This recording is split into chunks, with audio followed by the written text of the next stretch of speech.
네, 안녕하세요. 자, 이제 19번째 주제입니다. 조선전기 문화인데요. 문화는 여러분들 앞에서부터 쭉 보셨지만 뭔가 공부할 게 많아 보이지만 사실 거기에 소소한 여러 가지 이야기들이 숨어 있습니다. 그 얘기들을 제가 또 조금씩 소개를 해드릴 테니까 긴장하지 마시고 문화 되게 재밌다라는 생각을 갖고 믿고 또 따라와 주시면 되겠습니다. 19번째 그러면 테마를 보고 시작을 해보자.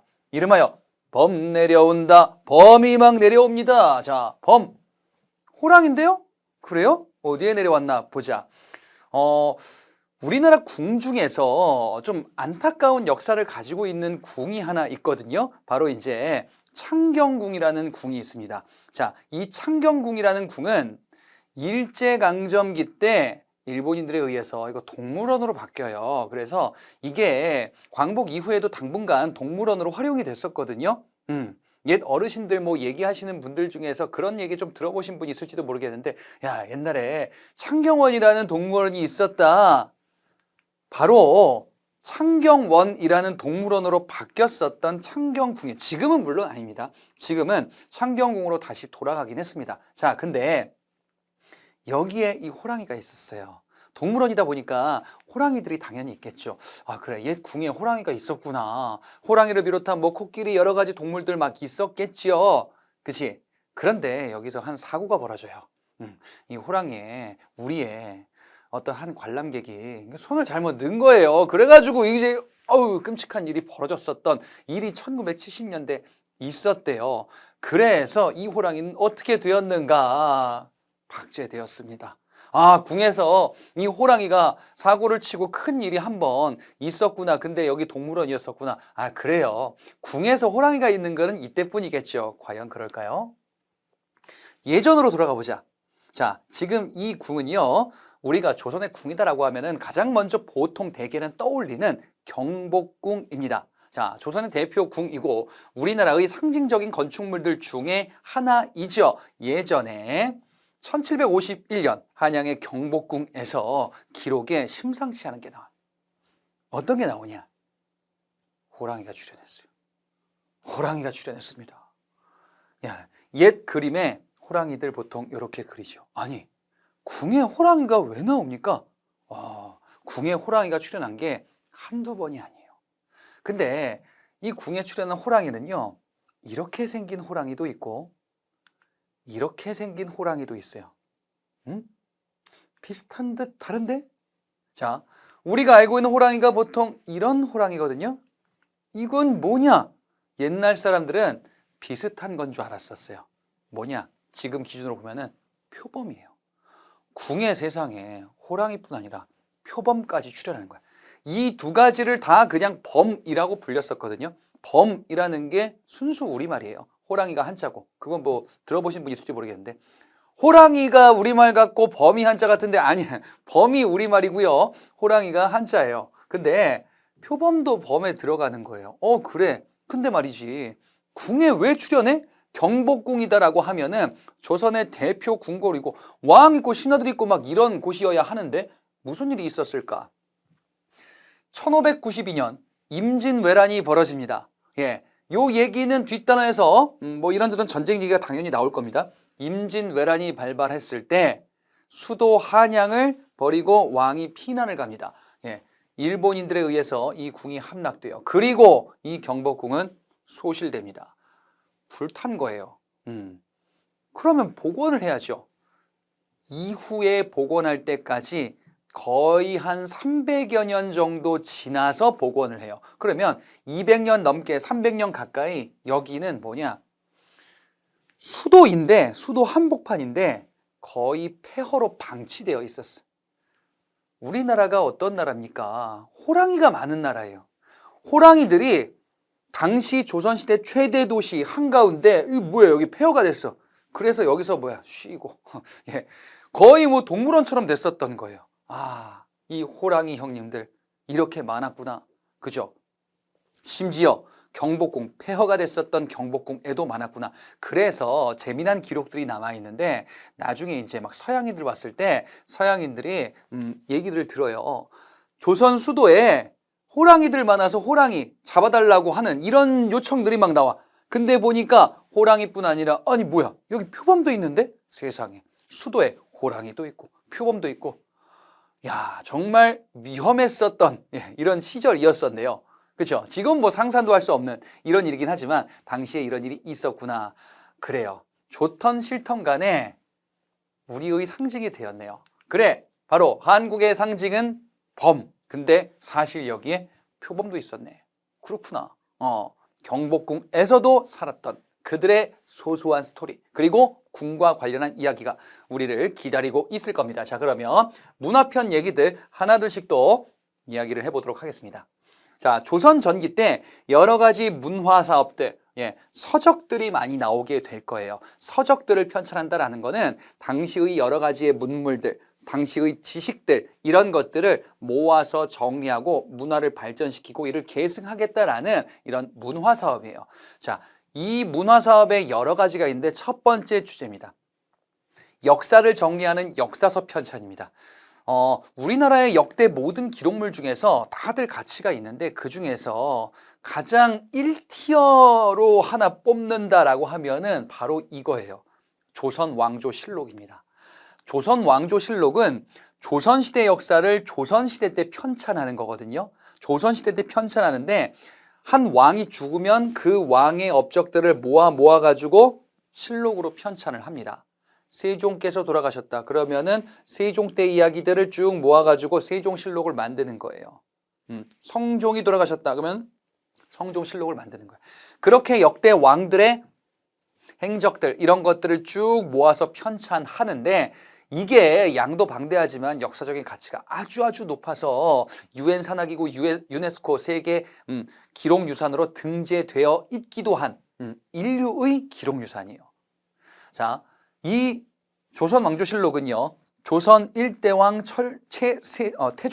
태조 때부터 저 뒤에 철종이 있는데 그 철종 뒤에도 왕이 있는데 그때는 이제 일본한테 이제 영토를 빼앗겨 갈 시기거든요. 그때서 그거 뒤에 마지막 2명의 왕은 빼고요. 태조부터 철종까지 역사를 정리를 한 왕별로 실록이란 걸 편찬하는 건데요. 조선 왕조실록은 어떻게 편찬하냐? 여러분 앞서 이런 거 봤었어요. 기전체라는 거 봤었어요. 이게 뭐였었냐면은 기전체는 한 왕조의 역사를 편찬하는 데 있어서 왕별로 어느 왕 때 있었던 그 다음에 주요 인물들 어느 왕 때 어떤 인물 그래 왕별로 뭐 신라의 진흥왕이 있다 또는 이후에 김유신이라는 인물이 있었다 근데 왕과 인물 다르잖아요. 왕별로 본기를 편찬하고 인물별로 열전도 편찬하고 그리고 기타 등등의 지, 표, 세가 이런 것들도 편찬하고 이게 기전체인데 조선왕조실록은 그렇게 안 해요. 조선왕조실록은 마치 일기처럼 몇 년 몇 월 며칠에 이런 일이 있었다. 몇 년 몇 월 며칠에 이런 사건이 있었다. 몇 년 몇 월 며칠에 국왕께서 이렇게 말했다. 이런 거를 편년체라고 합니다.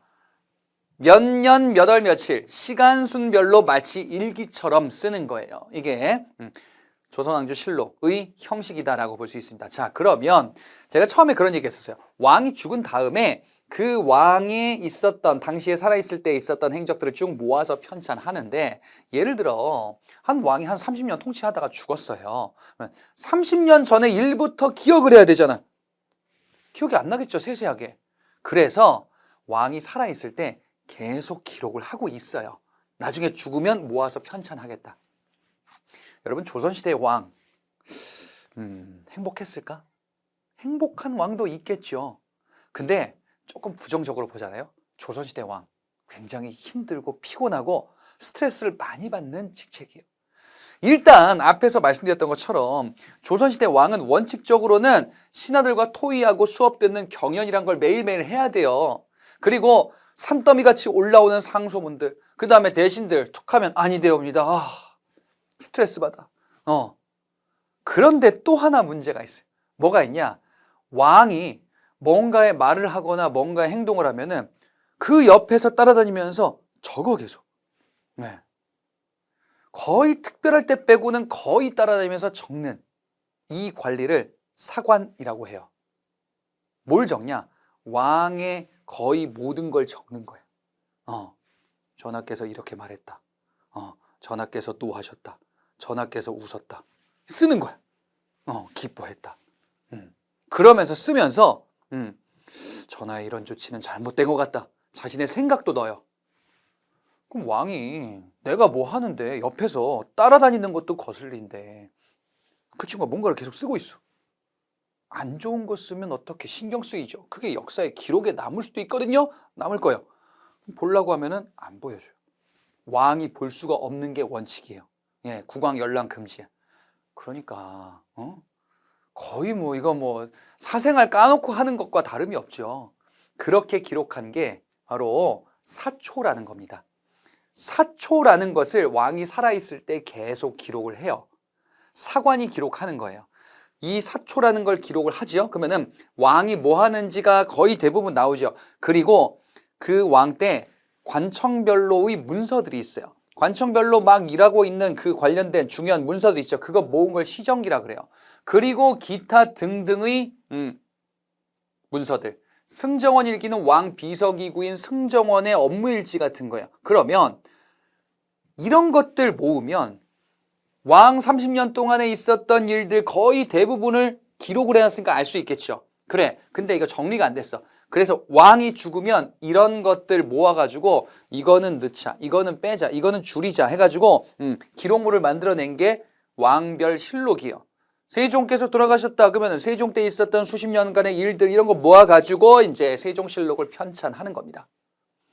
이렇게 왕별로 모인 이 역사서를 조선왕조실록이다라고 이야기를 합니다. 자, 그리고 이걸 편찬하는 기관이 바로 춘추관이라는 기관이에요. 춘추관이 역사를 편찬하는 기관이에요. 그러니까 왕이 죽었다, 얘들아 문서 들고 소집, 춘추관에 모이는 거야. 그래서 이제 여러 가지 이제 기록물들 바탕으로 실록을 편찬합니다. 그렇게 해서 세종실록을 쭉 편찬했습니다. 너무너무 귀한 자료죠. 근데 이거 없어지면 어떡해. 옛날엔 디지털 자료가 아니잖아요. 그치? 어디다 뭐 저장해놓고 뭐 이게 안 되잖아. 그러니까 하나만 만들면 불안하죠. 그래서 4개를 만들어서 따로 보관을 해요. 춘추관, 전주, 성주, 예. 이런 데에다가 보관합니다. 그래서 이걸 4대 사고다라고 해서 4개의 사고에다 보관하는 거거든요. 분산하는 거예요. 하나가 없어지더라도 나머지가 있으면 되니까. 그러다가 임진왜란이 벌어져요. 사고들이 불타요. 그 아까운 기록이 불타는데 그나마 피해를 적게 입은 사고가 있었어요. 바로 전주 사고입니다. 예. 사고에다 보관하는데 전라도 지역은 피해가 좀 덜 했었던 거예요. 그래서 나중에는 사고를 하나 더 만들고 산에다가 꽁꽁 숨겨둘 거예요. 지금 남아있는 것도 있고 없어진 것도 있고. 그래서 조선왕조실록은 그만큼 귀한 자료였고, 이거는 지금 한자로 썼던 건데 이제 한글로 번역한 디지털 자료들도 지금은 인터넷에 있습니다. 그래서 당시의 행적들, 왕의 행적, 당시의 일을 좀 비교적 상세하게 볼 수 있는 거지. 그지? 이게 바로 이제 조선왕조실록이다라는 거고, 기전체가 아니고요, 편년체 형식이다라는 내용을 소개해 드렸었죠. 자, 또 다른 역사서들을 간략히 보겠습니다. 조선시대 때 그 이전의 왕조였던 고려의 역사, 그 이전이 고려였잖아요. 고려의 역사를 정리해서 편찬한 고려사라는 게 있어요. 이것도 세종이 합니다. 세종 때 이거 만들자라고 해서 시작하다가 세종 때 완성은 못하고 이후에 문종 때 완성이 될 겁니다. 자, 이걸 바탕으로 뭘 얘기하고 싶은 거냐? 고려시대 역사 보니까 열심히 잘 좋은 나라였는데 마지막이 좀 별로다. 고려가 마지막이 별로네. 그럼 어떻게? 우리가 나올 수밖에 없었네. 조선이 나올 수밖에 없었잖아. 이런 거 얘기하고 싶은 거예요. 조선 건국한 게 잘한 거다 라고 얘기하고 싶은 게 고려사였었죠. 이 고려사가 바로 이제 기전체 방식으로 마치 이전 삼국사기처럼 편찬한 겁니다. 동국통감은 성종 때 고려 말고 이전 것까지 다 해서 저 앞에 단군이 세운 고조선부터 시작하자. 고조선부터 쭉 해가지고 고려까지 왔구나. 이거를 통으로 다 해보자. 이거를 통으로 다 하자. 그러면은 조선 이전 거는 완성되네요. 성종 때입니다. 이게 동국 통감이에요. 이전 왕조까지 다 하는 거를 통사다라고도 이야기를 하거든요. 이전 왕조죠. 뭐 고조선부터 고려까지, 그러니까 통사예요. 그리고 무슨 일이 있었는지 시간별로 편년체 형식으로 작성하는 겁니다. 자, 그래서 우리가 조선왕조실록을 봤고요. 고려사는 고려 역사, 그 다음에 동국통감은 고려사뿐 아니라 그 이전 것도 다 하자. 예, 한꺼번에 한 거. 이게 성종 때 동국통감이었었다. 자, 여러분들이 지금 서적들을 계속 보시다 보면 느껴지는 게 이 두 명의 왕이 되게 많이 나와요. 누구냐? 세종과 성종, 이 둘이 많이 나와요. 우리의 목표 중에 하나가 바로 이거예요. 이게 세종 때인가? 이게 성종 때인가? 아니면 다른 왕 때인가? 요거 세 개를 구분해야 돼요. 예, 이게 시험에서 많이 물어보는 포인트라는 것을 알고 다음 내용으로 넘어가 보시면 되겠습니다. 자, 다음 내용 보자. 이번에는 지도, 지리서 이런 것들입니다.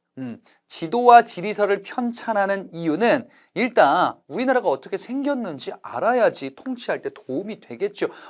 지방 관리를 보내는데 여기에 보냈구나라는 걸 한눈에 파악해야 되잖아요. 그 다음에 나라를 다스리는데 이 지형 지물을 알고 있어야 통치에 도움이 되겠죠. 근데 말이에요, 특이한 게 놀랍게도 세계 지도를 하나 만듭니다.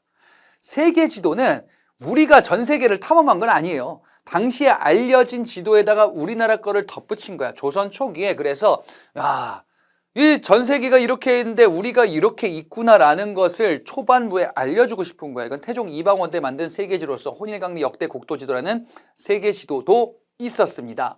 그리고 세조 때 양성지가 편찬한 동국지도라는 게 있는데, 이 동국지도는 기존에 알려진 지도를 조금 더 정밀하게 만들려고 실제로 측정한 거예요. 예, 그래서 만든 게 동국지도라는 게 있었다. 그리고 중요한 거, 동국여지승람이라는 이번엔 지리서라는 걸 만들어요. 자, 지리서는 지리 정보를 텍스트로 정리한 거예요. 이건 그림으로 그린 거죠. 위에 것들은 텍스트로 정리하자. 왜 정리해요? 그 지역은 어떤 곳인가? 그 지역에는 어떤 인물들이 있는가? 풍속은 어떤가? 이런 걸 정리해야 그 고을에 파견하는 지방 관리들 공부 좀 하고 가.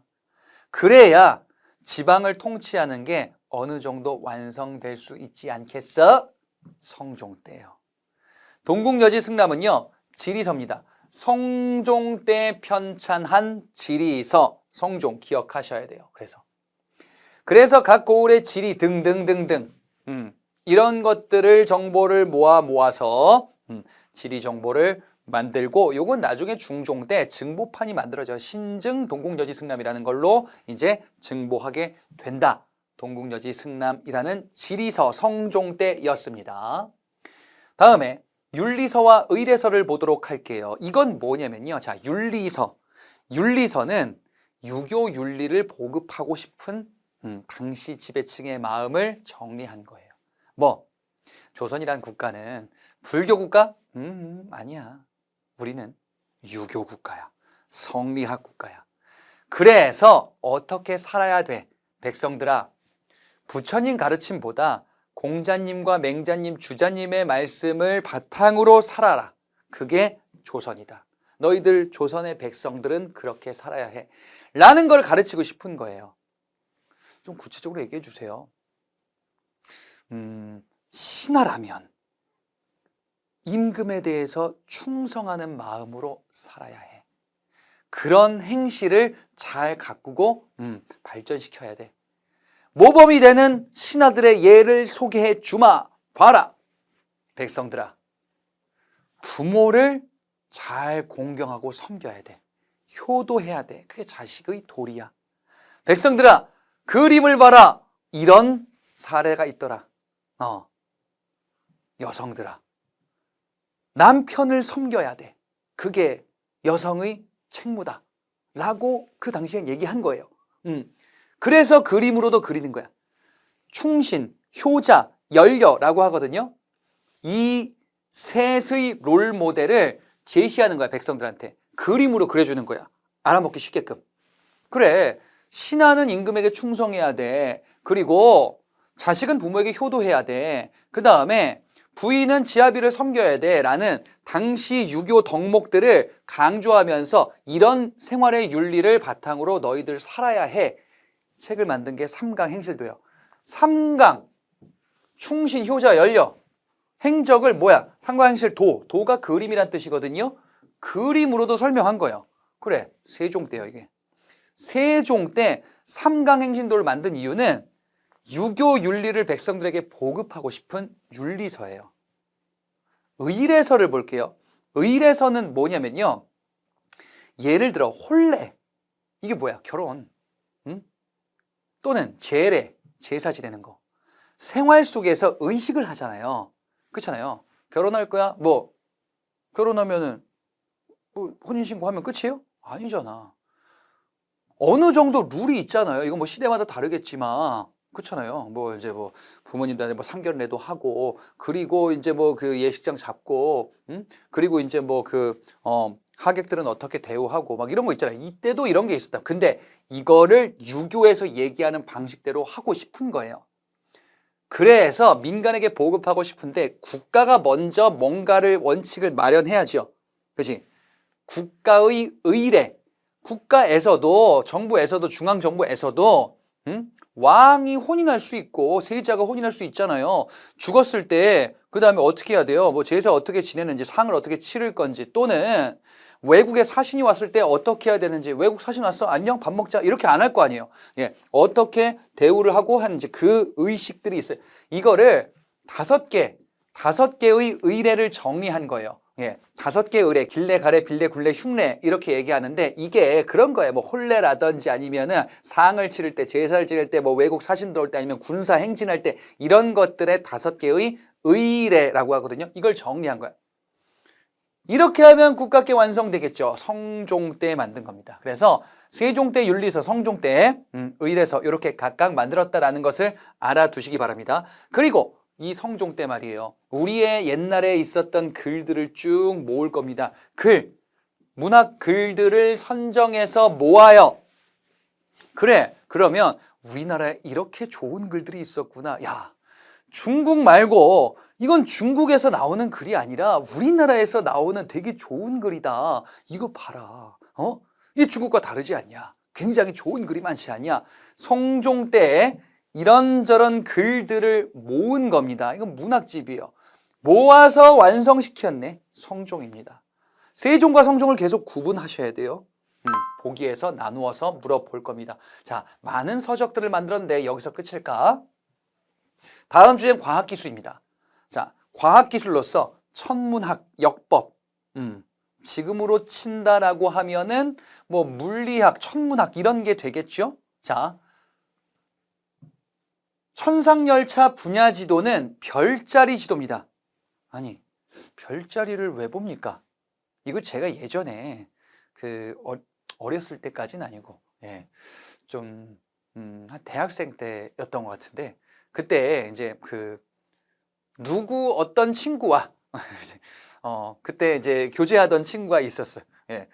어디를 갔는데, 박물관 같은 데였는데, 이제 이게 있었어요. 천상열차 분야지도는 별자리를 돌에 이렇게 새긴 이런 거거든요. 가운데에 이제 해가 지나가는 자리가 있고, 그 다음에 별이 어디 있는지. 그때 그 친구가 저한테 이제 이거 물어봤었어요.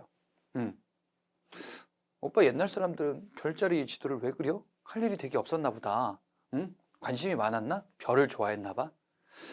제가 또 친절하게 설명을 해줬죠. 그게 아니라 별을 봐야 별을 보고 이제 시간이 이렇게 돌아가는구나.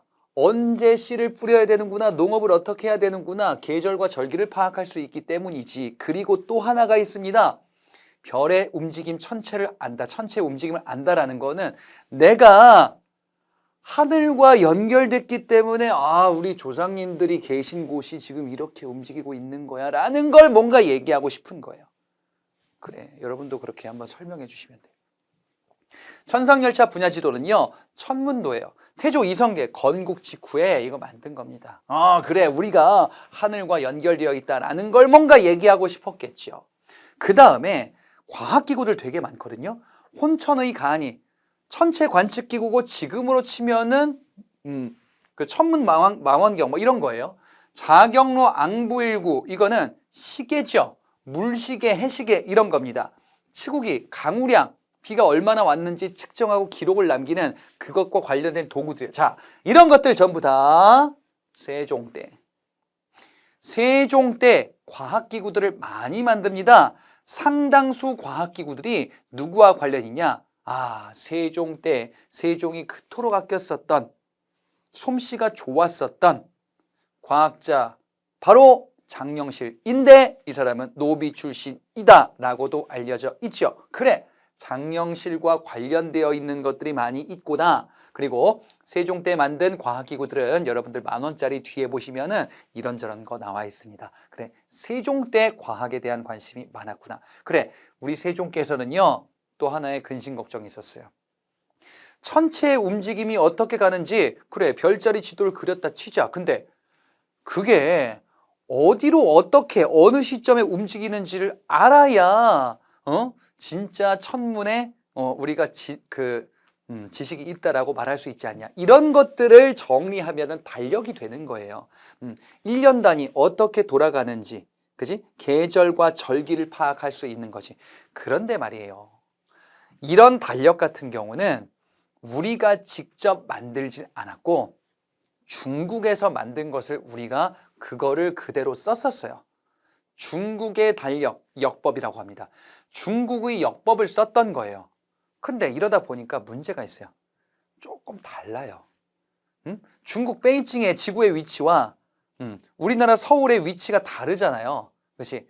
시간이 다르고 절기가 조금씩 다른 거예요. 그 달력, 그 천문의 움직임 예상대로 해가지고 그래, 이때쯤에 일식이 있을 것 같은데 하면 안 맞는 거예요. 당연하지, 위치가 다르니까. 그래서 우리가 이걸 계산하자. 바로 세종 때, 아유, 세종께서 또 하셨네요. 그래서 천체의 움직임을 계산합니다. 모든 걸 다 계산할 수는 없고 중요한 거 7개를 계산해요. 뭐? 월, 화, 수, 목, 금, 토, 일. 이게 뭐야? 태양, 달, 그리고 수, 금, 지, 화, 목, 토. 이렇게 하면 7개가 되거든요. 수성, 금성. 그리고 이제 또 뭐 있는 거야? 화성, 목성, 토성. 이런 것들의 움직임을 계산하는 것이. 그래서 7개의 천체의 움직임을 계산한다.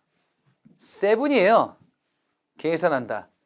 천체 움직임을 계산하면은 우리만의 역법을 만들 수 있거든요. 그래서 한양 기준으로 만든 거예요. 한양 기준으로 중국 걸 쓰는 게 아니라 우리가 직접 다 관측하고 계산하는 거야. 야, 놀라운 일이 벌어졌습니다. 이걸 만들었어요. 만든 계산법을 바탕으로 예측을 한 거야. 몇 날, 몇 월, 몇 시쯤에 일식이 생깁니다. 진짜요? 그럼요. 이거 실정사 만든 걸로 했는데 이게 안 생기면은 이게 잘못된 거겠죠? 정말 그럴까? 봤더니 거의 딱 맞는 시간에 일식이 생긴 거예요. 그래. 우리가 천문을 이제 읽기 시작하는 겁니다. 칠정사는요, 칠정산 내편과 외편으로 나누어서 만드는데 요거는 방법에 따라서 이제 2가지 버전으로 만든 겁니다. 세종 때 만들었구나. 다음 보겠습니다. 활자 인쇄술. 요건 앞서 얘기할 때 뭐 이론과 문제에서 잠깐 좀 봤었던 거거든요. 자, 활자 인쇄술이 뭐냐면은 금속 활자를 만드는 거예요. 금속 활자는 고려 때 우리가 만들어 쓰기 시작했던 고려 말 때 최초 기록 기억나세요? 직지심체 유절이라는 거. 금속 활자 기록물. 자, 그런 거를 만드는 기술이 있었는데 요거를 좀 제대로 잘 만들어야겠다 라고 해서 태종 때 개미자라는 금속 활자를 만듭니다. 그리고 세종 때 뭔가를 만들어요. 처음 만들었던 거는 경자자라는 거거든요. 개미년, 경자년. 예, 그때 만들어서 이름을 이렇게 붙인 거예요. 요거를 다시 개량한 게 바로 갑인자입니다. 요거 제가 문제풀이 할 때 간단히 말씀드렸었는데 우리 세종 하면 말이에요. 다시 말씀드려요. 세종 하면은 정말 갑이다. 우리 세종께서는 역대 한국사 왕들 중에서 최고 갑이죠. 그지? 세종대왕만 생각하면은 정말 경기날 정도로 대단하신 분인 것 같아요. 세종 때. 그렇구나. 그리고요, 금속 활자를 주조한다 손 치자. 예를 들어서 하늘천 따지를 만들었어요. 이렇게 금속 활자를 만들었다고 칩시다. 그런데 요거 하나하나 금속으로 만든 다음에 요거를 배치한 다음에 잘 고정시켜 놓고 찍어내야 이제 기록물이 나올 거 아니에요. 이게 금속 활자의 원리란 말이에요. 그런데 요거를 고정이 잘 안 되는 거예요. 그래서 붙여놔야 돼요. 붙였다 뗄 때 시간이 많이 걸리겠죠. 접착제 같은 걸로 붙인 게 밀랍 방식이에요. 아, 근데 붙였다 뗐다 이거 너무 비효율적이야. 그래서 세종께서 세종 때 어떻게 하냐? 아예 만들 때 조립식으로 만들자 이거예요. 그러면 끼우면 되잖아. 그렇지? 그럼 꼈다 뺐다. 블럭이잖아. 그러면은 되게 쉽잖아요. 조립하는 방식으로. 세종 때 한 게 많네요. 이게 바로 갑이다. 세종 때 갑인자 만들었네요. 무기도 세종 때 만들기도 합니다. 예전에 이거 영화 제목도 있었는데요. 무기로서 화살을 쏩니다. 옛날에 이제 화살, 칼 이런 게 이제 주력 무기였겠죠. 화살을 쏘는데 하나만 쏘면 위력이 반감되죠. 여러 개를 한꺼번에 쏠 수 있는 로켓처럼 쏠 수 있는 이런 거를 신기전이다라고도 이야기를 합니다. 그 다음에 나중에 선조 때에는 여러분들 그 남자분들 군대 갔다 오신 분들 같은 경우에는 또는 갔다 오지 않았다 하더라도 이건 알고 있죠. 수류탄 이런 거 알고 있죠. 수류탄 같은 경우는 저도 군대에서 다 던져봤습니다. 이거 어떻게 하냐? 안전핀을 뽑아. 그러면 터지냐? 바로 안 터져. 안전핀을 뽑고 이걸 딱 놓으면은 얘가 뭐가 튀어나가. 안전 클립이라고 하거든요. 튀어나가면 바로 터지는 게 아니라 그리고 나서 조금 있다가 터져요. 그러니까 안전핀을 뽑고 던지기 전에 던지면 튀어나가면서 이제 숨는 거지. 그러면은 떨어진 다음에 좀 있다 터지는 거예요. 이런 비슷한 시한폭탄을 만들어요. 비격진천뢰라고 합니다. 이건 임진왜란 때 전쟁에서 쓰기도 했었던 일종의 시한폭탄, 수류탄 비슷한 거예요. 여러 가지 무기도 우리가 개발하기도 했었군요. 자, 세종 때 또 다른 업적을 말씀드릴게요. 이것도 앞서 문제풀이에서 제가 간단히 소개해드린 내용이긴 한데요. 자, 우리 세종께서는 캐릭터가 그러시단 말이야. 뭔가 독단적으로 이거 해. 이거 하라면 해. 신하들의 의견 안 듣는다. 내가 마음대로 하겠다. 말 안 듣는 자 처형이다. 이렇게 안 해요. 세종의 정치는요. 토의하고 경청하는 이런 정치. 그래서 경연 기억나시죠? 경연, 집현전, 경연 굉장히 많이 합니다. 경연은 왕과 신하 토의하면서 이제 수업 듣고 하는 연구하는 이런 건데 세종께서는 경연을 정말 많이 해요. 그리고 우리 세종께서 세금제도 바꿀 때에도 백성들의 의견을 묻기도 해요. 어느 것이 더 합리적인지를 계속 끊임없이 파악하겠다라는 거예요. 정말 백성을 사랑하신 분이구나. 그 다음에 백성들에게 그래 다 농사 짓고 살았을 때거든요. 이 농업이 잘 돼야 돼요. 잘 되는 방법들을 좀 정리하자. 그래 전국에서 농사 짓는 사람들 의견을 들으면 되겠다. 그러면은 언제 부를까요? 언제 부르긴 니네가 가. 저희 바쁜데요. 농부들이 얼마나 바쁘겠니? 농부들 부르지 말고 관리가 직접 가서 방문해. 부르지 마. 백성들 힘들어. 실제로 농부들을 부르지 않았어요. 직접 가서 방문해서 의견을 들으러 가는 거예요. 그래서 무아무아 정보 만든 게 바로 세종 때 농사직설이라는 농서예요. 대단하신 분이죠. 우리의 당시 농법들을 정리한 겁니다. 이렇게 농사 짓는다. 이렇게 농사 지면 잘 된다. 세종 때 만듭니다. 그래서 농업과 관련한 우리의 농법을 정리를 했습니다. 그러면 진짜 이거 이렇게 하면 잘 되나요? 경기도 시흥지방에 이게 경기도 시흥지방을 금량이다라고 불렸거든요. 이 지역에서 농사하는 것을 연구한 거야. 전체적인 그림을 그려주고 실제로 잘 되는지 확인한 거예요. 이건 성종 때예요. 금량잡록이란 거는. 일단 농사직설, 우리의 농법을 정리한 세종 때 농서구나 반드시 기억하셔야 되겠습니다. 그리고 의학서. 자, 요 둘은 농서입니다. 그 다음에 향약집성방은 약. 의학서예요.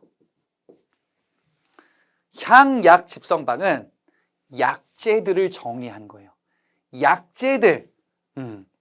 우리 전통 약재들 있겠죠. 그래, 뭐에 효능이 있는지 이런 정보들을 모아야겠죠. 이게 향약집성방이에요. 약재를 정리한.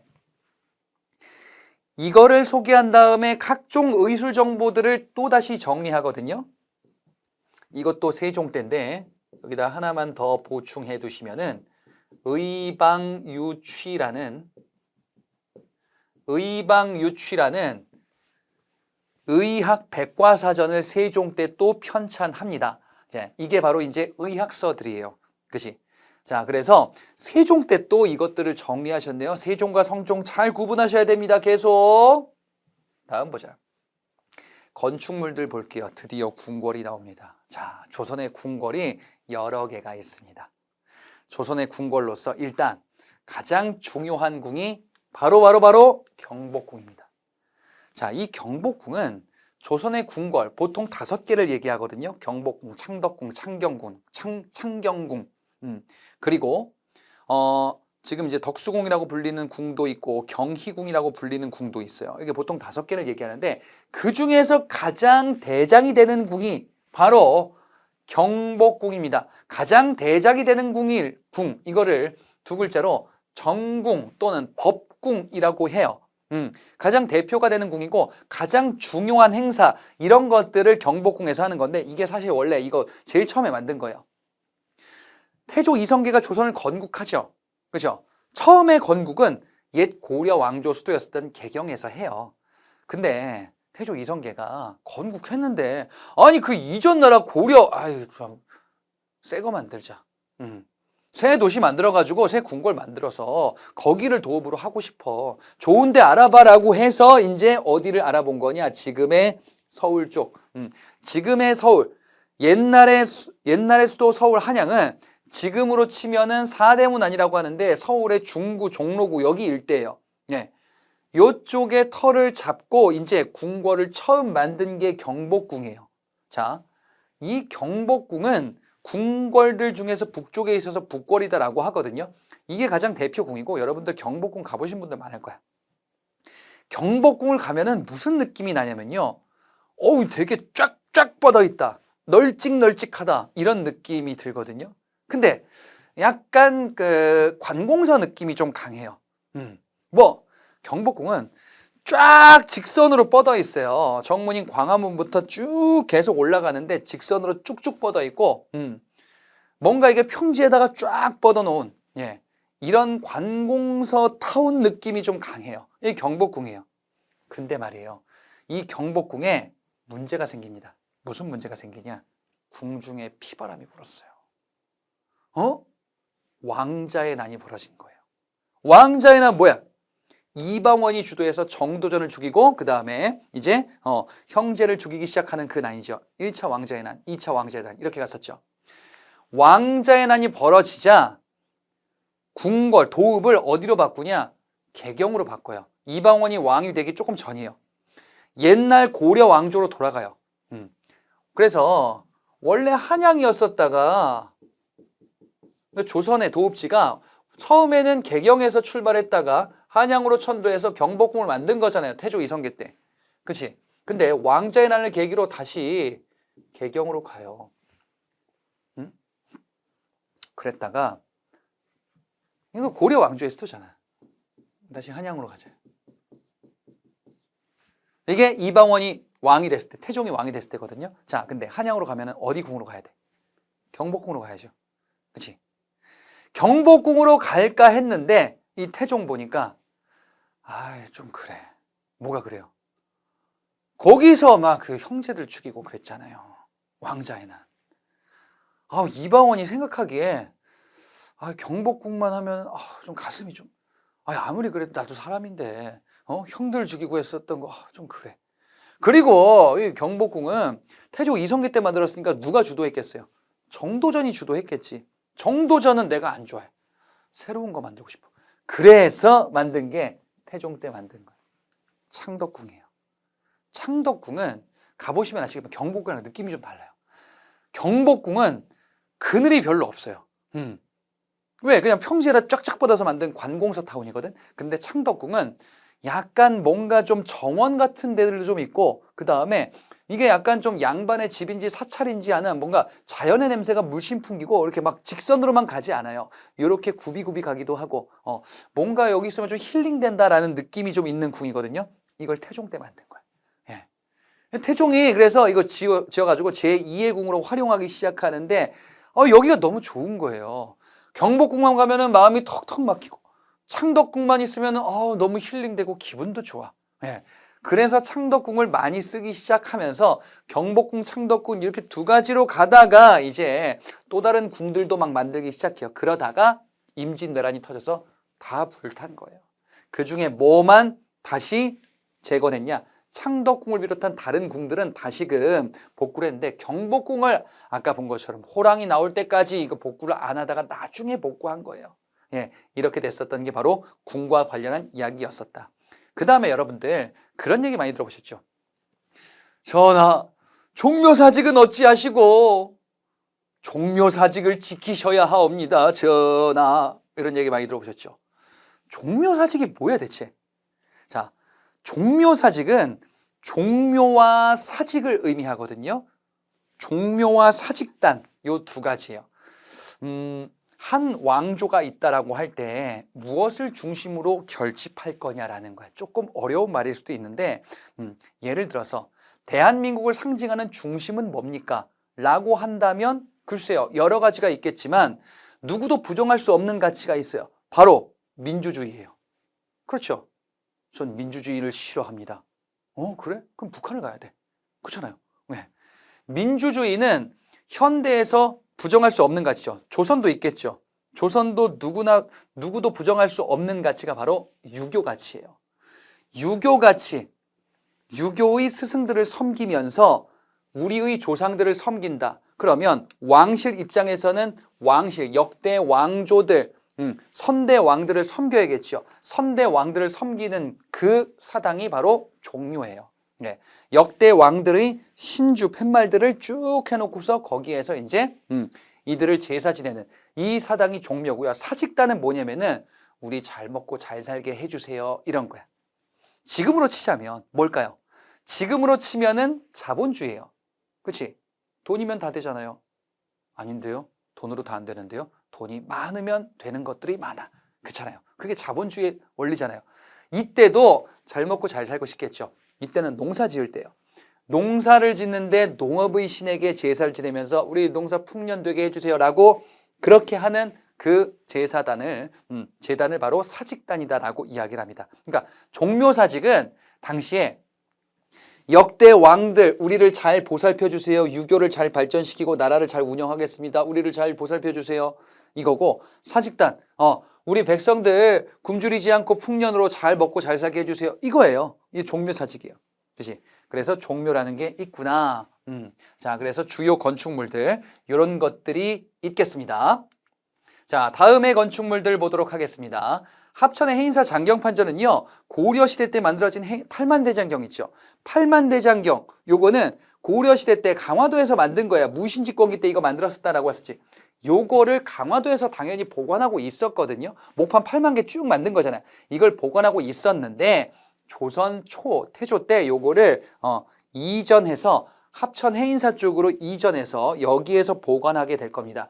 이 해인사 장경판전은요 8만대장경을 보관하는 일종의 보관소 같은 곳이거든요. 근데 이 8만대장경 소재가 뭐예요? 나무거든요. 목판? 엄청나게 귀한 자료죠. 실제로 이거 일본이 많이 탐냈어요. 8만대장경 목판 당시에 엄청난 기술이 집약돼 있기도 하고 내용도 불교와 관련된 경전들을 정말 우리의 엄청난 역량을 투입한 결과물이거든요. 예, 일본이 이거 탐내고서 뺏어가려는 시도들도 많이 있었어요. 자, 근데 소재가 나무잖아요. 뭐가 문제야? 나무 무시하나요? 나무를 무시하는 게 아니라 나무는 썩거나 불타기 쉽죠. 그렇지? 습도를 잘 유지해야 돼요. 그렇잖아.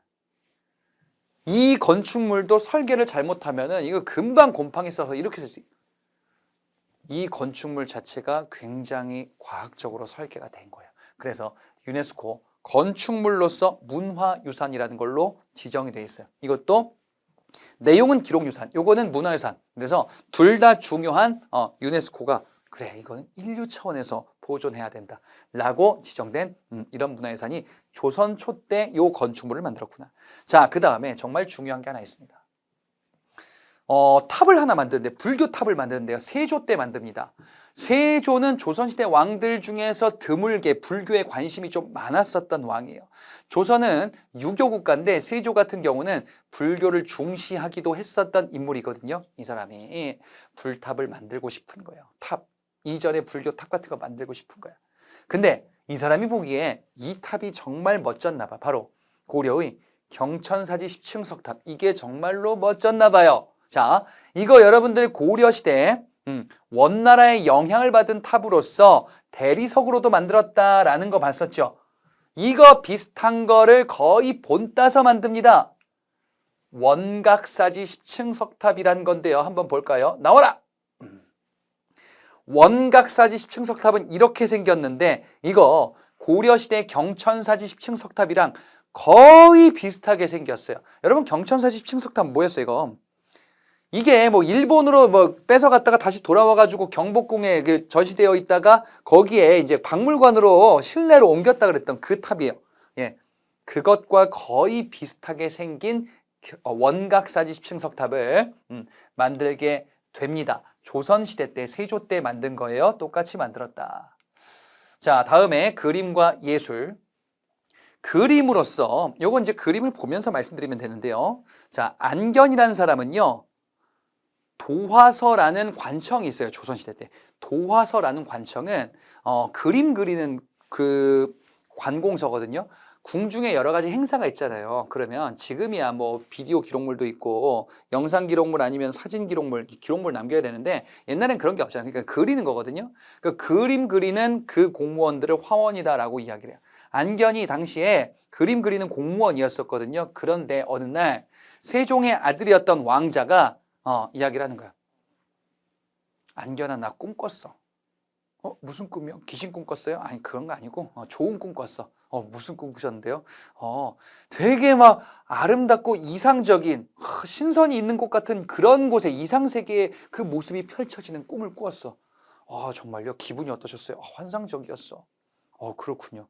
근데 왜 저에게 그걸 좀 그려줄래? 뭐라고요? 꿈꾼 거 좀 그려줘. 이거 어떻게 하란 얘기지? 그렸습니다. 몽유도원도라는 그림이에요. 와, 안평대군이라는 왕자의 꿈을 얘기를 듣고 그린 거예요. 여기서 몽자가 태몽, 길몽 할 때 몽자거든요. 그 몽자가 꿈이란 뜻이에요. 이렇게 생겼습니다. 꿈에서 이상세계가 이렇게 있었다라는 느낌으로 표현을 한 거예요. 그렇군요. 다음에 강희안이라는 사람은 이제 공무원, 그림 공무원은 아니었는데 이 사람은 그림을 취미로 하는 사람이었어요. 이 사람이 선비가 저기 수면을 바라보면서 생각하면은 마음이 편하다라고 생각을 했나 봐요. 고사관수도라는 그림은 수면을 관찰하는 거예요. 이건 뭐냐면요. 이거 지금으로 치면은 물멍이에요, 물멍. 여러분 물멍 해보셨어요? 캠핑 유행할 때 저도 이제 그 불멍을 한번 해봤거든요. 불멍이 너무 힐링이 돼. 그냥 불만 보고 있으면 힐링돼. 그래서 제가 집에 그런 걸 사놨어요. 여러분 그 실내 불멍이라 그래가지고 그런 거 아세요? 예, 이게 불 위험이 없고 이제 뭐 에탄올 같은 걸로 연기 안 나는 그런 걸로 이제 하는 그런 그 제품이 있더라고요. 그래서 이제 베란다 뭐 창가 쪽에서 이게 가끔 처음에는 자주 하다가 잘 안 하게 되긴 하더라고요. 예, 이게 불멍을 하는 거야. 근데 물멍도 있는 걸 알았어. 어디 저기 그 호수였나? 그쪽에 이제 놀러 갔을 때 한번 그냥 이렇게 물가를 보는데 가만히 한 10분 20분 있는 게 그렇게 힐링이 되더라고요. 물멍 그림이에요. 봐봐. 물을 보면서 이게 멍 때리시는 이 선비의 모습. 그래. 예나 지금이나 멍 때리는 게 이렇게 힐링된다라는 걸 알고 있었던 거지. 이 조선 전기의 그림입니다. 송화보월도는 소나무 그린 그림이고요. 초충도는 신사임당 그림인데 신사임당은 여러분들 그 5만 원짜리 지폐에 뭐 여러 가지 이제 풀과 벌레 이런 거 그린 이런 그림들이 있어요. 신사임당은 뭐 한 사람입니까 대체? 이의 어머니 이건 다 알고 있고 신사임당은 예술가예요. 예술가. 이런 그림을 그리는데 능했었던 그런 예술가이구나라는 것을 알고 계시면 되겠죠. 자, 그 다음에 도자기를 보자. 고려 말 때부터 조선 초까지 유행했었던 도자기였어. 자, 일단 도자기는요, 앞서 고려의 청자를 봤었죠. 그랬다가 상감법이 발달해서 상감청자가 나온다라는 것을 봤었어요. 그렇지? 그러다가 고려 말 때 새로운 도자기가 유행합니다. 기존의 청자에다가 분을 칠해서 약간 회색 빛깔 나는 도자기로 발전하게 돼요. 분청삭이다. 청자에 분을 칠했다라는 거거든요. 이겁니다.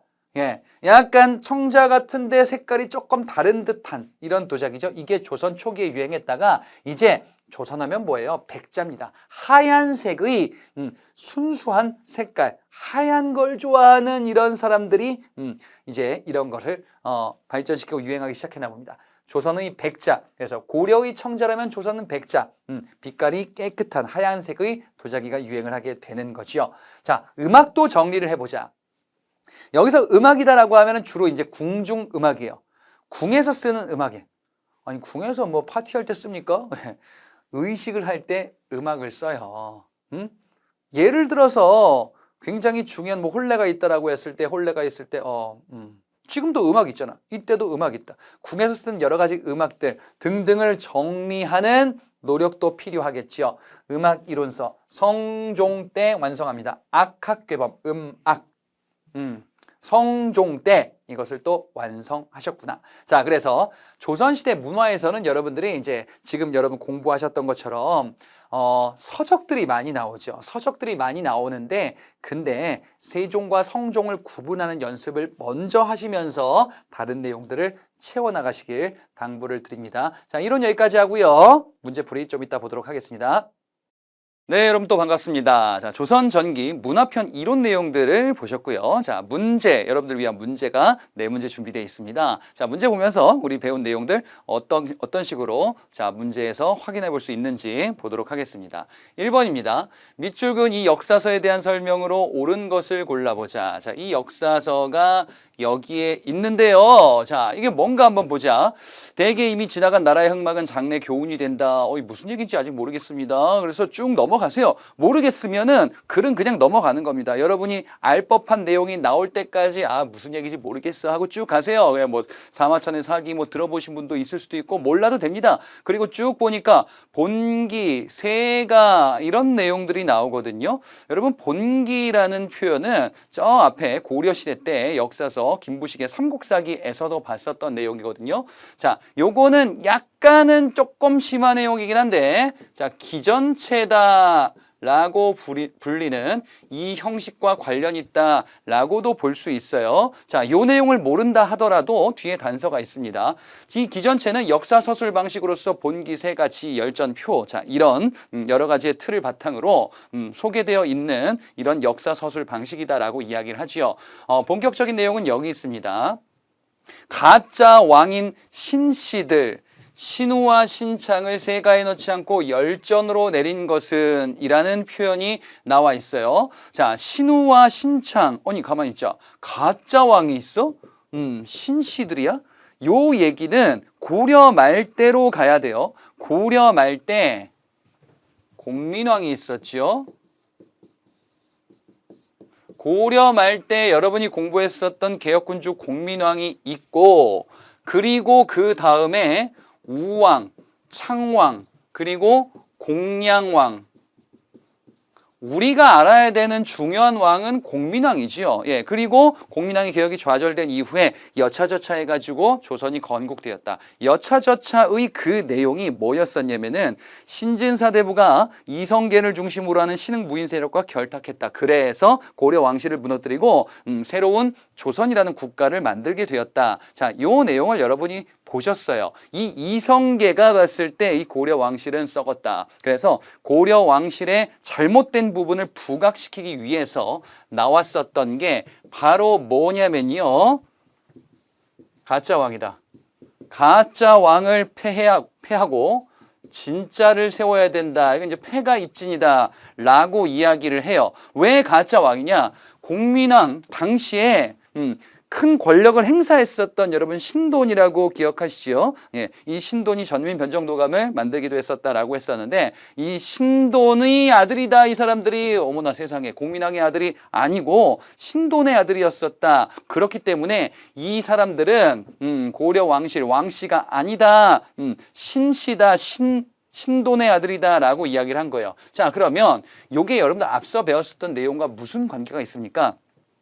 조선을 건국할 수밖에 없는, 어쩔 수밖에 없는, 왜? 고려 말 왕실의 정통성은 무너졌다, 여기서. 공민왕 때가 끝이다. 정통성, 왕실의 정통성과 이 왕실을 이어가야 하는 정당성이 상실되었기 때문에 이것을 바로잡고자 이성계님께서 나오셨다라고 이야기를 하는 거예요. 자, 그래서 지금 이 얘기는 여러분 앞서 봤었던 조선 왕조, 다시 쓸게요. 자, 조선 왕조. 자, 이 조선 시대 초기 뭘 얘기하고자 하는 거냐? 이 국가, 건국의 정당성과 정통성, 이것을 어필하고 확립하고자 하는 목적이다. 그래서 고려 말 때의 역사가 뭔가 문제가 있다라는 것을 부각시키는 거예요. 아이 공민왕 이후의 왕들이 가짜인데 이거 새로운 나라를 세우지 않고 어떻게 배겨? 라는 얘기를 하는 것이요. 그래서 이 조선 초기에 이런 것과 관련되어 있는 역사서를 찾아라라는 것이고, 여러분 앞에서 배웠잖아요. 뭡니까? 고려사예요. 세종 때 편찬을 시작하여 문종 때 완성됐었던 역사서인데요. 이 고려사가 고려의 역사를 이제 상세하게 기전체 서술 방식으로 이를 분석을 할 건데, 아니 고려 말 때 우왕과 창왕 같은 경우는 이거 신돈의 아들이기 때문에 왕이 아니야. 왕이 아닌 주요 인물들을 쓰는 거를 열전이다라고도 하거든요. 그러니까 이 사람들은 왕을 서술하는 본기나 세가가 아니라 열전이라는 인물로 분류해야 된다라고 얘기하는 거예요. 즉, 더 쉽게 얘기하면은 이 사람들 왕이 아니야.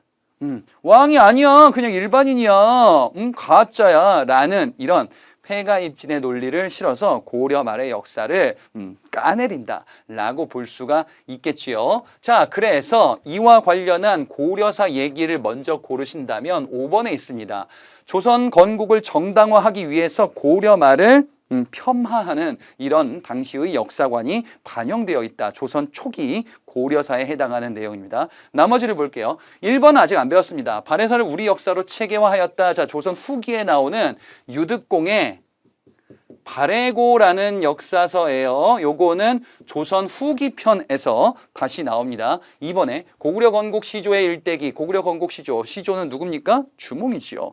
동명성왕, 이 동명왕의 일대기를 서사시로 표현하였다. 이규보의 동명왕편이라는 역사서술 글인데, 요거는 앞에 고려시대 때 간단히 살펴보고 넘어갔었던 내용이지요. 3번에 불교사 중심으로 고대 민간 설화, 불교사 중심이래. 왜? 승려인 일연이라는 이 스님이 편찬했기 때문에. 자, 설화를 수록했다. 그래서 당시에 있었던, 떠돌고 있었던 고조선 건국신화, 당군의 건국신화 이런 것들을 소개하지요. 그래서 이는 일연의 삼국유사, 앞서 배웠었던 그 역사서입니다. 고려시대 때. 자, 여러분들이 공부를 하셨다면 4번과 5번에서 고민을 하셔야 됩니다. 자, 4번에 고조선부터 고려 말까지 역사를 연대순으로 기록했다. 일단 여기서 틀렸어요.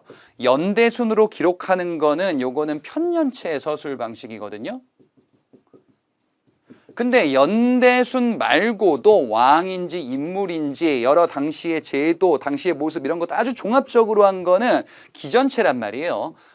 그래서 기전체, 본기, 세가, 열전 이런 거 나온 거 보니까 요거 아니구나. 좀 4번은 뭐냐면요. 조선 초 성종 때 편찬했었던 고조선부터 고려 말까지 전부 조선 이전에 있던 것들을 전부 통으로 역자, 우리의 역사를 동국통감이라는 조선 초 또 다른 역사서, 그래서 고려사인지 동국통감인지 이런 것들, 그리고 전반적으로 쭉 편찬하는 조선 왕조실록이라는 역사서 같이 다 살펴봤었죠. 그 중에 요게 나왔구나. 2번 문제입니다. 가에 들어갈 내용으로 옳지 않은 것을 골라보자. 가가 여기 있는데요. 자, 지금 보니까 15세기 조선 과학을 꽃피우다 라는 단서가 있어요. 조선 초기에 과학을 꽃피웠대요. 예, 조선 초기가 15세기 주로 이제 1400년대에 해당하거든요. 왜 과학을 발전시키려고 합니까? 나라를 부강하고 군사력을 강하게 백성들의 경제 문제를 부강하고 해결하기 위해서 이런 노력을 기울였구나. 우리는 이런 주제가 나오면은 일단 누구를 떠올리시면 되냐? 세종대왕을 떠올리시면 돼요. 그죠? 예. 과학자 장영실 있었고 여러 가지 과학기구들이 만들어지는 이런 시기였었단 말이지요. 자, 지금 여기에 세종 때 만들어진 앙부일구라는 해시계가 나오네요. 해시계 앙부일구 있고 물시계 자경루 이런 것도 있었죠. 강수량을 측정하는 치구기 이런 것도 있었구나. 3부 보니까요. 신무기, 신기전과 화차 이런 것들 세종과 문종식이 걸쳐서 만들어지는 새로운 무기 그래서 군사력도 강하게 하겠다. 이런 모습을 조선 초기 과학기술 발달로 확인해 볼 수가 있겠다. 자, 그러면 이 시기와 관련되지 않은 뜬금포를 골라야 돼요. 예. 뚱딴지 얘기하는 걸 고르시면 되겠다. 1번 기기도서를 참고하여 설계한 거중기. 물론 과학기술과 관련이 있긴 한데 두 가지를 충족시켜야 되죠. 뭐요? 앞에 다시 보자. 15세기 조선 초기 과학 발전은 맞는데 이 시기가 아닌 게 1번에 있어요. 물론 아직 안 배웠는데요. 예, 조선 후기 때 나옵니다. 조선 후기 때 여러분들 아주 중요한 인물 정약용, 정조 시기 때 정약용이라는 인물이 거중기라는 이 과학기구를 설계해서 활용할 겁니다. 그때 나온다. 그러니까 시기가 안 맞다라는 거예요. 2, 3, 4, 5번은 일단 다 맞을 텐데 우리가 지금 배운 내용과 관련해서 확인해 보자. 이번에 국산약재와 치료법을 소개한 향약집성방 의학서구나라는 거 알 수 있지요. 향약집성방과 의방유치 요 두 가지는 같이 알아두셔야 되겠습니다. 의방유치 의학서적입니다. 세종 때 편찬한 의학서적 두 가지 조선 초기 그러니까 과학기술과도 관련이 있는 내용이구나. 3번에 한양을 기준으로 역법서 달력을 우리 기준으로 천체를 관측한대요. 7개 천체를 움직임을 계산한다. 칠정산, 내편과 외편 이렇게 있는데 마찬가지로 세종 때 우리가 직접 태양 및 별들의 움직임, 행성들의 움직임을 보고 이 전체 1년 주기를 파악하자. 그래서 만들었구나. 과학기술이다. 세종 때. 4번에 활판 인쇄술 발달을 가져온 개미자와 갑인자. 자, 요거 여러분들 제가 몇 번 말씀드렸을 텐데 개미자, 태종 이방원이죠. 태종 이방원 개 같다. 그죠? 갑인자. 세종대왕이죠. 세종대왕은 역시 우리의 갑이구나. 그래서 개미자와 갑인자는 금속 활자를 개량했었던 이런 것들로 조선 초기의 모습이다. 인쇄 기술이잖아요. 과학기술. 맞습니다. 자, 5번에 우리나라 실정에 맞는 농법을 소개한 농사직설. 농사직설 세종 때 농부들, 이 사람들의 의견을 물어가지고 노하우들 물어서 정리한 농서이고요. 이거 하나 더 알아두셔야 되겠죠. 성종 때 뭐가 있냐? 경기도 시흥지방, 금양지방인데 이 지역에 농업 기록을 정리했었던 금양잡록. 그래서 농사직설과 금양잡록 알아두시고 향약집성방, 의방유치 다 알아두시기 바랍니다. 그리고 개미자, 갑인자, 칠정산 이런 것들 다 조선 초기와 관련이 있구나. 세종 그리고 성종 요 두 명의 왕 때 주로 많이 좀 걸쳐 있다라는 것들 언급해 드렸습니다. 자, 따라서 옳지 않은 것은 1번 조선 후기 내용이 얼척없이 있다. 3번 문제입니다. 밑줄근 이왕 제규 시기 있었던 사실로 옳은 것을 골라보자. 자, 동국여지 승람이라는 저서가 나왔어요.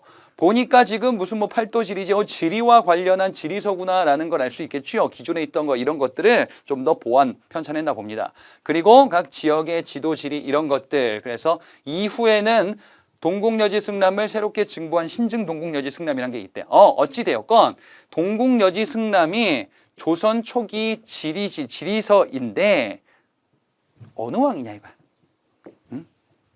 제가 이론 때 뭐라고 했어? 이거 지금 나오는 조선 초기 또는 전기 요 시기 때 왕을 물어본다면은 보통은 여기서 걸려. 어디냐? 세종 아니면 성종에서 많이 걸려요. 자, 이 동국여지 승람은 조선 초 그중에 누구냐? 성종 시기 때 편찬한 대표적인 서적 중에 하나입니다. 성종 때 앞서 봤었던 역사서 중에 동국 통감이라고 있었죠. 고조선부터 고려 말까지 그 성종 때입니다. 그 다음에 동국여지승남 지리서예요. 그리고 음악서로서 궁중음악을 정리했었던 악학괴범, 그리고 농업서적으로서 금량잡록 이런 거 봤죠. 자, 성종입니다. 성종 때 있었던 것을 골라주시면 되겠어요. 성종 문제를 물어보면은 오답에 세종이 있을 겁니다. 세종 문제를 물어보면 오답에 성종이 있을 거예요. 그걸 염두에 두시면서 공부를 하시라라는 당부를 드립니다.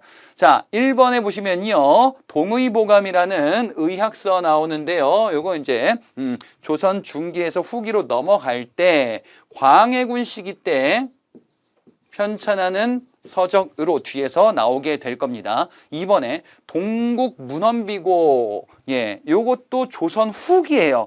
조선 후기 중요한 왕 아직 안 나왔는데 영조, 정조 얘기할 때 영조 때 한국학 백과사전 우리의 문물을 정리한 서적으로서 나오게 될 겁니다. 아직 안 배웠는데 미리 눈으로 한번 확인해 보고 가자. 3번에 음악 이론들을 집대성한 음악을 정리했대요. 악학괴범이다. 그래, 이게 정답이란 말이지. 자, 그래서 성종 때 알아두셔야 되는 거, 아까 말로 말씀했는데 다시 정리를 해드리자면은 이 시기 때 동국 통감이라는 역사서 아까 문제에서 오답에서 봤었어요. 그 다음에 지금 여기 나오는 동국여지 승남 지리서입니다.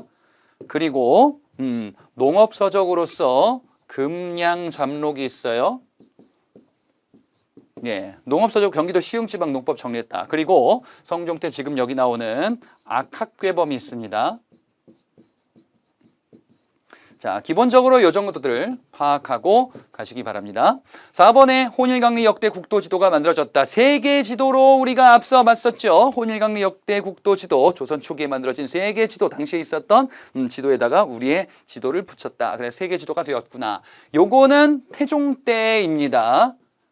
별도로 알아두셔야 되겠어요. 5번에 칠정산 이거 봤죠? 뭡니까? 이거 세종 때 칠정산 내편 달력을 한양 기준으로 이렇게 만들고자 했었다. 그래서 세종이냐 성종이냐 요 둘을 구분해 주시면 되겠습니다. 4번 문제입니다. 가에 해당하는 문화유산으로 옳은 것을 골라보자. 조사한 내용 알려주세요. 자, 세 분이 지금 얘기하고 있습니다. 첫 번째, 세조 때 축조했다. 그러니까 조선 초기구나. 축조했다니까 무슨 건축물인가 봐요. 되게 중요한 국보입니다. 대리석으로 만든 이 탑. 대리석으로 만든 이 탑이래. 탑이래요. 그러니까 보기에 이제 탑에 그림들이 쭉 나와 있는 건데 그 중에서도 대리석으로 만들었대. 그래. 그래서 요걸 보고서 단서로 찾아볼 수가 있어요. 뒤에 있는 것들은 뭐 참고로만 뭐 그런가 보다 하고 넘어가셔도 되겠습니다. 대리석으로 만드는 거는 우리 지금 수험에서 딱 2개 있어요. 이게 왜 중요하냐? 우리는 대리석으로 보통 만들지 않고 화강암으로 주로 만든다라고 말씀드렸죠. 대리석은 가공이 좀 더 쉽긴 한데 우리나라에 많이 매장되어 있진 않아요. 자, 이 대리석으로 만들었다라는 거는 외국 애들이 만드는 걸 보고서 영향을 받은 이국적인 탑인데 대표적인 대리석으로 만든 고려 시대의 탑으로서는 자, 요거 앞서 봤었는데요. 굉장히 높은 거 있어요. 경천사지 10층 석탑이라는 게 있었어요. 이것을 그대로 본따서 조선시대 때 세조 때 만든 대리석 탑이 생김새도 비슷하고 소재도 비슷하다. 바로 뭐냐? 찾아봐야 되겠죠. 경천사지 10층 석탑의 영향을 받은 원각사지 10층 석탑 요거죠? 원각사지 10층 석탑이 이렇게 생겼고 경천사지 10층 석탑도 사실상 거의 유사하게 생겼죠. 국립중앙박물관 가시면요. 거기 많이 핫한 곳인데 거기 들어가면 있는 게 경천사지 10층 석탑입니다. 그것을 본뜬 탑이 이것이다 라고 볼 수 있겠습니다. 그래서 조선 전기의 불탑은 요거 하나 알아두시면 되겠어요. 나머지 보자. 우리 배운 것들인데요. 2번의 탑은 고대 백제와 관련해서 봤었던 백제의 미륵사지 석탑입니다. 백제의 미륵사지 석탑은 목탑 양식의 석탑으로서 익산에 있다라는 포인트를 또한 알고 계시라. 자, 3번에 있는 거는 여러분들 뭐 10원빵에 먹어보셨으면 있는 거 그거죠. 10원짜리에 있는 거. 자, 이거 신라죠. 신라의 다보탑입니다. 나보탑은 불국사 3층 석탑, 즉 석가탑과 더불어서 불국사에 있는 대표적인 탑이다. 자, 그 다음에 4번 요것도 앞서 봤었는데요. 자, 요거 이제 5층입니다. 5층인데 이거 굴욕적인 탑이야. 왜냐하면은 이 탑은 백제의 탑인데 당나라가 백제를 멸망시킬 때 여기다가 백제를 평정함이라고 써놔서 평제탑이라는 별칭이 있는 백제의 정림사지 5층 석탑이다. 라고 앞서 봤었어요. 평제탑이라는 별칭이 있었던. 자, 그 다음에 5번은 조금 특이해 보이긴 하는데, 이거 어떻게 봐야 됩니까? 여기 면을 보시면은 잘 보이지 않을 수도 있는데, 요거 벽돌의 모습으로 되어 있습니다. 자, 벽돌탑으로서 발해의 영광탑이라는 탑이에요. 발해의 영광탑은 중요도는 살짝은 떨어지지만 종종 문제에서 등장합니다. 자, 조선과 관련해서는 고려탑의 영향을 받았다. 그래서 이것도 같이 알아두시기 바랍니다. 경천사지 10층 석탑. 이것의 영향을 받은 탑이 조선 초세조 때 만든 원각사지 10층 석탑. 자, 이렇게 알아두시고 여러분들 암기하실 거 챙겨가시기 바랍니다. 자, 그러면은 고생하셨고 저는 다음 강에서 여러분들 또 찾아뵙도록 하겠습니다. 수고하셨습니다.